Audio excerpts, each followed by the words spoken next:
The dawn of a dream. A nation is born.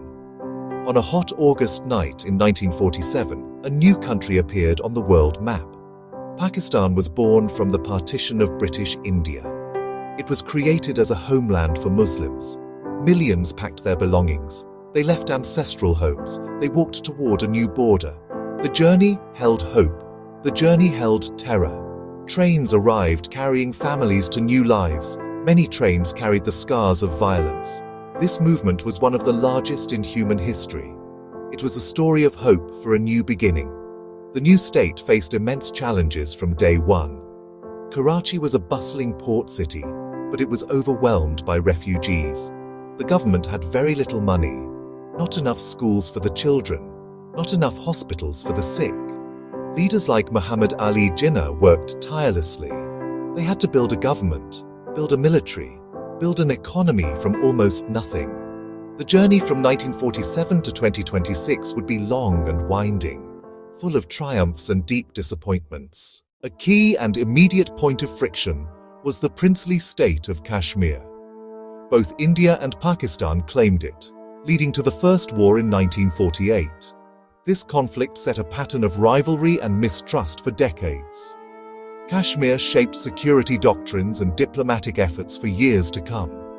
The search for a constitution also defined this era. Should it be a secular state or an Islamic one? How should power be divided with the provinces? It took 9 long years before Pakistan adopted its first constitution in 1956, officially becoming an Islamic republic. Another war broke out in 1965, again over Kashmir. It ended in a stalemate. For the people, it was a moment of national unity. But security spending often came at the expense of social development. Feeling threatened, Pakistan joined SEATO and CENTO, aligning with the United States. Aid built the armed forces and new infrastructure. The 1960s saw growth, new dams, and a planned capital, Islamabad. But deep political divisions simmered beneath the surface. Prime ministers came and went. Institutions struggled to take root. 1971 marks the most traumatic event in Pakistan's history.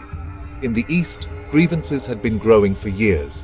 An East Pakistani party won a clear majority, but power was not handed over. A civil war erupted. India intervened. East Pakistan broke away to become Bangladesh. A second partition shattered the founding ideology. Zulfikar Ali Bhutto emerged, promising to rebuild. The 1973 constitution was approved by all parties. He nationalized industries, banks, and educational institutions. He launched the nuclear program, vowing to build a deterrent. He empowered workers and poor farmers. But turmoil grew, and nationalization disrupted sectors. Protests over a disputed election brought chaos. General Zia-ul-Haq seized power. Bhutto was executed in 1979, a deeply polarizing event. Zia's Islamization reshaped social and legal fabric. The Soviet invasion of Afghanistan turned Pakistan into a frontline state. Western aid and weaponry poured in to support the Afghan Mujahideen. Weapons and militant ideologies proliferated. In 1988, Zia died in a plane crash. Pakistan returned to democracy. The 1990s, power swung between Benazir Bhutto and Nawaz Sharif. Both came to power twice. Neither finished a full term. Dismissals over corruption and mismanagement. The army often influenced events behind the scenes. The economy suffered. Frustration grew. Yet media and civil society became more assertive. After Kargil tensions with India, General Pervez Musharraf took power in a bloodless coup. He promised enlightened moderation and won early support. After 9/11, Pakistan aligned with the United States in the war on terror. Aid arrived, but Pakistan was drawn deeper into regional conflicts. Pakistan's economic story is a seesaw of growth and downturns. Agriculture was the early backbone. The Green Revolution brought new wheat and rice varieties. Self-sufficiency followed. Mangla and Tarbela powered farms and cities. An industrial base formed, especially textiles. Karachi and Faisalabad became manufacturing hubs. Cotton to garments for export. Political instability disrupted planning. Nationalizations slowed private investment in some areas. From the 80s onward, aid and loans bridged budgets and piled up debt. Managing debt forced unpopular austerity. In upswings, jobs rose in construction, manufacturing, services. A middle class emerged. Better housing, education, and goods became reachable. Downturns brought inflation. Bread, sugar, and power costs hit hardest. A farmer in Punjab might rise with better seeds, then struggle as prices soar. By the 2000s and 2010s, services, banking, telecom, IT surged. Phones connected millions, online businesses bloomed, remittances from abroad became a lifeline.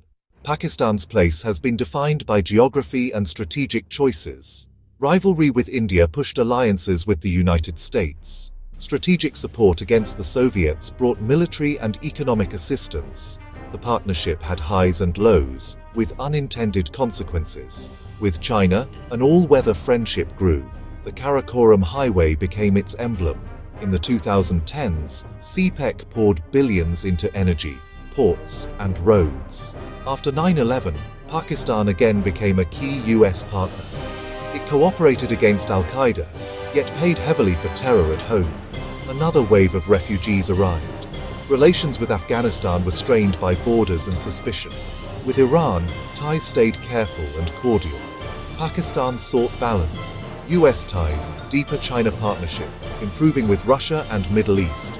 The goal, trade and connectivity, to be a hub for economic activity, not a front line in conflict. The years leading to 2026 brought profound hardship and emerging hope. Devastating floods destroyed homes, wiped out crops, and displaced millions, testing national resilience. Communities rallied to help. Global inflation and uncertainty strained the economy.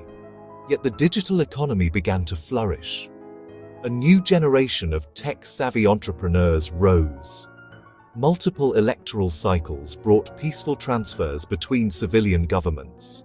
Judiciary and media grew more assertive, demanding accountability. But polarization and gridlock persisted. The military's influence remained significant. Over 60% under 30, a vast youth bulge. With education, skills, and jobs, they could power an economic boom. Without opportunity, frustration could rise. Pakistan stands at a crossroads. Strengthen democracy, grow inclusively, navigate the region wisely. Stability needs accountable governance. Prosperity comes from investing in people. Security from peace with neighbors. The story is far from over. Its next chapter will be written by the young, hopeful, and resilient.